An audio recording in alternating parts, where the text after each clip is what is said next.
આપણે ચૈતર મહિનો છે એટલે ઓખા હરણ ચાલે છે, ઉષા અને અનિરુદ્ધના લગ્નની કથા. તો એમાં આપણે આગળ વધીએ તો ઉષાને સ્વપ્નની અંદર અનિરુદ્ધના દર્શન થયા અને અનિરુદ્ધ એની સાથે સ્વપ્નમાં લગ્ન કરે છે. તો એ ચિત્રલેખાને કહે કે ચિત્રલેખા, સ્વપ્નમાં એક રાજકુમાર મને પરણવા આવ્યો હતો અને મને એ રાજકુમાર ગમી ગયો છે, મારે એને જ પતિ બનાવવો છે. તો ચિત્રલેખા કહે કે હું ચિત્ર બનાવું છું, તું ઈ ચિત્ર ઓળખી લેજે કે તારો રાજકુમાર કયો છે. એટલે ચિત્રલેખાએ ચિત્ર બનાવવાના ચાલુ કર્યા. હવે આ ચિત્રલેખા યોગીની હતી એટલે એને બધાની ખબર હતી કે કોણ ક્યાં રહે છે. દેવતાઓ, ગંધર્વ, સિદ્ધ, ચારણ, પન્નગ, દૈત્ય, વિદ્યાધર, યક્ષ, રાક્ષસ બધાના ચિત્રો એને બનાવ્યા. કારણ કે એ દિવ્ય દ્રષ્ટિથી બધાય પુરુષોને જોઈ શકતી હતી. દિવ્ય દ્રષ્ટિથી જોઈ શકતી હતી ને એટલે એને બધાયના ચિત્ર બનાવ્યા કે જોવ કે કોણ કેવા ચિત્ર વાળા છે. આ રીતે એને ચિત્ર બનાવ્યા, પણ કોઈ એને ઉષા પસંદ કરતી નથી. એમ કહે કે આમાંથી એકેય મારો પતિ નથી. તો કે અચ્છા, તો હવે મનુષ્યના ચિત્ર બનાવીએ. મનુષ્યમાં એને વસુદેવજીના પિતા શૂરસેનનું ચિત્ર બનાવ્યું, વસુદેવજીનું બનાવ્યું, બલરામજીનું બનાવ્યું ચિત્ર, ભગવાન શ્રી કૃષ્ણનું પણ ચિત્ર બનાવ્યું. તો પણ ઉષા ના પાડે છે. પછી પ્રદ્યુમ્નનું ચિત્ર બનાવ્યું ને એટલે ઉષા થોડીક લજ્જિત થઈ ગઈ. મતલબ એ કે આને મળતી શકલ આવે છે પ્રદ્યુમ્નને.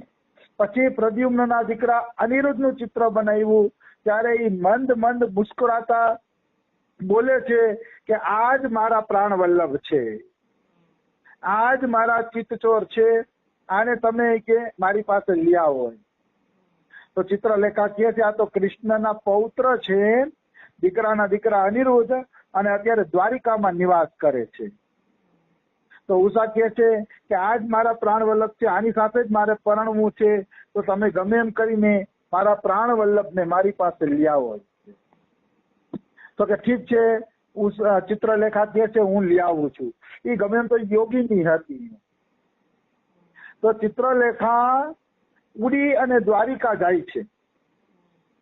દ્વારિકા જાય છે તો એને જોયું કે સુદર્શન ચક્ર આખી દ્વારિકાની રક્ષા કરતું હોય છે. ભાઈ, કૃષ્ણની દ્વારિકામાં રાત્રિમાં પણ કોઈ પ્રવેશ ન કરી શકે એવી બધી તૈયારી ભગવાન શ્રી કૃષ્ણએ રાખી હતી. આપણો પંખો ફરતો હોય ને, પંખો કેમ ચારે તરફ ફરે છે, એમ સુદર્શન ચક્ર દ્વારિકાની ચારે તરફ ફરતું હતું અને દ્વારિકાની સુરક્ષા કરતું હતું. તો ચિત્રલેખાને ખબર પડી ગઈ કે હું યોગીની છું, બીજાને તો ચકમો આપી શકું પણ ભગવાનને ચકમો આપી શકું નહીં. ભગવાનના અસ્ત્ર શસ્ત્રને હું ચકમો આપી શકું નહીં. એ એને ખબર પડી ગઈ ઉષાને, ચિત્રલેખાને. એટલે ચિત્રલેખા શું કરે છે, નારદજીને યાદ કરે છે અને નારદજીને કહે છે કે થોડીક વાર આ ચક્રને આજુબાજુ કરી દો ને તો હું કે અંદર ઘૂસી જાવ એમ. એટલે નારદજી સુદર્શન ચક્ર પાસે ગયા અને કીધું, અરે સુદર્શન ચક્રજી, આમ ને આમ ચક્કર મારતા મારતા થાકી જાશો, થોડીક વાર મારી પાસે બેસો, થાક ઉતારી લ્યો. તો સુદર્શન ચક્ર કે ના, મારે થાક ઉતારવાનો ન હોય, કે મારે તો આખી રાત રક્ષા કરવાની હોય. દ્વારિકામાં કોઈ ઘૂસી જાય તો કે ભલા માણસ, કોણ ઘૂસવાનું છે, રાતના કોણ અહીંયા આવવાનું છે, થોડીક વાર તો મારી યારે વાત કરી લ્યો, થાક ઉતારી લ્યો એ કે. તો સુદર્શન ચક્ર નારદજીની વાતમાં આવી ગયું અને થોડીક વાર અહીંયા ઊભું રહી ગયું, થાક ઉતારવા માંડ્યું સુદર્શન ચક્ર. ત્યારે ઓલી ચિત્રલેખા દ્વારિકાની અંદર ઘૂસી જાય છે અને પલંગ હોતે અનિરુદ્ધને લઈ જાય છે. પલંગ હોતે એટલા માટે લઈ જાય છે અનિરુદ્ધને, કારણ કે જો ઓમ લઈ જાય તો અનિરુદ્ધ ઉઠી જાય, અને ઉઠી જાય તો દ્વારિકાના કોઈ વ્યક્તિને ચિત્રલેખા પહોંચી શકે એમ હતી નહીં. કારણ કે દ્વારકાવાળા ભાઈ ભગવાન કૃષ્ણના સંતાનો હતા, જેવા તેવા થોડા હતા કે એની ઈચ્છા વગર કોઈ એને લઈ જઈ શકે.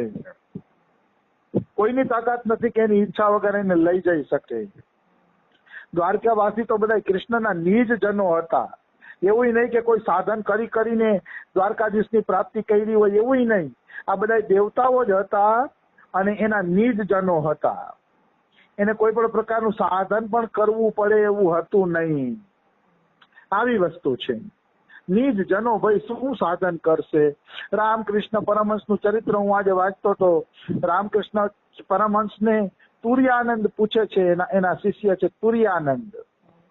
એ તુર્યાનંદજી પૂછે છે કે મહારાજ તમે તો કાંઈ સાધન કરો એવું દેખાતું નથી કે આખો દી અમારી યારે કથા ચર્ચા કરો છો અને સવારે ઉઠીને થોડુંક ધ્યાન કરો છો કે તો સાધન કરતા તો તમે કેમ કઈ સાધન કરતા દેખાતા નથી? ત્યારે રામકૃષ્ણ પરમહંસે એવો જવાબ આપ્યો કે જયારે છોકરીની સગાઈ થવાની હોય ને ત્યારે જ એને તૈયાર થવાનું હોય, ત્યારે જ એને આભૂષણ પહેરવાના હોય, ત્યારે જ ઘરેણા પહેરવાના હોય, કારણ કે હગાઈ થવાની છે. પણ લગ્ન થઈ જાય પછી એને ઘરેણા પહેરવાના હોય નહીં. પછી તો સાદા કપડામાં હોય ને તો એ કે ઓની ધર્મપત્ની જ છે એમ માની લેવું જોઈએ. પછી ઘરેણાની જરૂર પડતી નથી. કહેવાનો ભાવ શું છે? રામકૃષ્ણ પરમહંસ એમ કહેવા માંગે છે કે સાધક અવસ્થામાં બધા સાધનની જરૂર પડે. માળાની, તિલકની, કંઠીની, નામજપની, પરિક્રમાની, આ બધો સાધનનો શણગાર છે ને સાધક અવસ્થામાં. ભગવાન મળી ગયા, ભગવાન પોતાના બની ગયા પછી આની કાંઈ જરૂર રહેતી નથી. આજ અમારા બાબા એમ કહેતા હતા, હું તમને હાથ જોડીને કહું છું, જો વ્રજમાં આવીને તમારે કઈ લાભ લેવો હોય, બાબા કે થોડો કઈ લાભ લેવો હોય તો એક વાત મારી ધ્યાનમાં રાખજો કે મારા કરતા બધાય સારા છે, બધાય ધામમાં રહેવા વાળા દિવ્ય છે. કીડીથી માંડીને હાથી સુધી બધાયને પ્રણામ કરો કે ધામમાં રહેવા વાળો પ્રત્યેક જીવ મારા કરતા સારો છે. તો તમે વ્રજવાસનો કંઈક ફાયદો લઈ શકશો, નહીતર તમે ફાયદો લઈ શકશો નહીં. આવું અમારા બાબા આજ કહેતા હતા અને હાથ જોડીને કહેતા હતા કે આ કિંમતી વાત છે, તમે આ કિંમતી વાતને માની લ્યો. આવી વસ્તુ છે. હવે તો અમારા બાબાના દર્શન કરવા એટલા માણસો આવે છે ને કે હરખું ભોજન પણ લઈ શકતા નથી. આજ ગંગારામ ભૈયા કહેતા હતા બાબાને, બાબા તમે હરખું ભોજન પણ લેતા નથી બપોરે. માણસોની બધા આવતા હોય છે તો અને રાત્રે તમને ભૂખ હોય છે તો ખાલી દૂધ પીને સુઈ જાવ છો. તો બાબા કે યાર એ તો બુઢાપો આવી ગયો ને એટલે ભોજનની ભૂખ તો હોય જ નહીં કે બુઢાપો આવી ગયો એટલે ખાઈ નથી હગાતું હોય કે નાના બાબા એવું નથી, તમને ભૂખ હોય તો ભોજન લેતા નથી. ત્યારે બાબા હસાવતા હોય છે. એ તો આઈલે રાખે, મનમાં તો લાલસા હોય કે પણ સમય ન મળતો હોય કે મતલબ થાકે છે અમારા બાબા પોતાના વૈરાગ્યને, પણ હવે એને કાંઈ જાજુ ભોજન ન મળે તો એને કાંઈ બહુ જરૂર પડતી નથી. એ મહાપુરુષો છે, મહાપુરુષો શરીરથી ઉપર ઉઠી ગયા હોય છે એટલે એને ભોજન મળે તો ભલે નીંદર પૂરી થાય કે ના. આજે જ અમારા બાબા કહેતા હતા કે મારા ગુરુ કોઈથી સૂતા જ નથી, મારા ગુરુ સૂતા જ નથી ને નીંદરની જરૂર જ ન પડે. સાયન્સ પણ અહીંયા પહોંચ્યું નથી. બાબા કહે સાયન્સને ખબર નથી કે આપણે હુઈએ છીએ ને ત્યારે ભગવાન હારે આપણો મેળાપ થાય છે કે જો સંસારી જીવ 4-5 દી ન સૂઈ શકે ને તો એ પાગલ થઈ જાય, 4-5 દી ન સૂએ તો એ પાગલ થઈ જાય છે. એટલે સાયન્સ પણ સ્વીકારે છે પણ ભક્તોને હુવાની જરૂર નથી પડતી કારણ કે તો જાગતા ભગવાન હારે મળેલા જ છે એટલે એને સુવાની જરૂર પડતી નથી. બાબા કે હું જ મારા ગુરુની સેવામાં તો ત્યારે કેટલાય દી નથી હું તો બાબા બોલ્યા.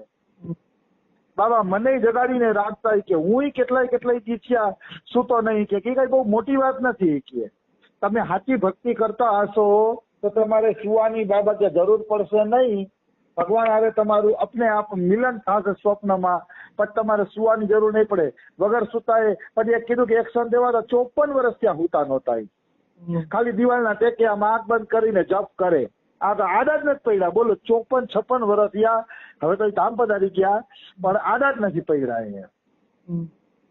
બાબા કે અમે આ બધાને નજરે જોયા છે. જેને જેને ગુરુ આજ્ઞાનું પાલન કર્યું છે, જેને ગુરુના વચનોનું પાલન કર્યું છે એ બધા ક્યાં પહોંચી ગયા, એવી જગ્યાએ પહોંચી ગયા કે અહીંયા હજારો લોકોની પોતે સિદ્ધ બનાવી શકે. એવી જગ્યાએ પહોંચી જાય છે જે ગુરુ આજ્ઞાનું પાલન કરે છે. પછી અમારા બાબાએ કીધું આજે કે એક ગૌરાંગદાસ બાબા કરીને છે બંગાળની અંદર. પછી જગન્નાથપુરી વયા ગયા હતા. ઈ ઓમ બંગાળી શરીર હતું. ગૌરાંગદાસ બાબા એના ગુરુજીએ કીધું તું બેટા તારે ઉપર ઉઠીને જોવાનું નહીં કે ઊંચું ઉપાડીને તારે જોવાનું નહીં. તો કે જી ગુરુજી હું નહીં જોઉં. એ ઊંચું ઉપાડીને કોઈ જોતા જ નહીં. એ ઊંચું ઉપાડીને ન જોતા ને તો એનું ડોકું જ નીચું રહેતું, અધર થતું જ નહીં. કારણ કે એની રગજ ઈ પ્રકારે બેહી ગઈ હતી, એનું ડોકું ઉપર થતું નહીં. કારણ કે નીચે જોઈ રાખ્યું, નીચે જોઈ રાખ્યું એટલે પછી એનું ડોકું ઉપર થતું નહીં. આવી વસ્તુ છે. તો બાબા કહે કે એકવાર જગન્નાથપુરી હું ગયો ને, અમારા ગુરુજી કહે તો જગન્નાથપુરીમાં હું મને એમ થયું ચાલો ગૌરાંગદાસ બાબાને મળી આવવું. તો કે હું ગૌરાંગદાસ બાબાને મળવા ગયો ને તો એને મારી પતલ ત્યાં લગાવેલી હતી અને કીધું કે આવો આવો બાબા આવો, કે તમારા નામની પતલ લાગેલી જ છે, ભોજન કરવા બેસી જાવ. તો અમારા ગુરુજીએ પૂછ્યું કે ગૌરાંગદાસ બાબા તમને કેમ ખબર પડી કે હું આજે આવવાનો છું અને તમે મારી પતલ લગાડી દીધી? તો કે બેટા ગુરુ આજ્ઞાથી મેં આ આંખે જોવાનું બંધ કરી દીધું ને તો મારા પીઠ પાછળ બીજી દિવ્ય આંખ પ્રગટ થઈ ગઈ છે. એ દિવ્ય આંખેથી કોણ શું કરે છે, કોણ ક્યાં જાય છે આવે છે એ બધું હવે હું જોઈ શકું છું. એને જો ગુરુ આજ્ઞાનું પાલન કર્યું તો એને પીઠ પાછળ એટલે દિવ્ય દ્રષ્ટિ પ્રગટ થઈ ગઈ અને એ દિવ્ય દ્રષ્ટિથી એ બધું જોવા માંડ્યા. જે એને જોવું હોય એ બધું એ પછી જોઈ શકતા.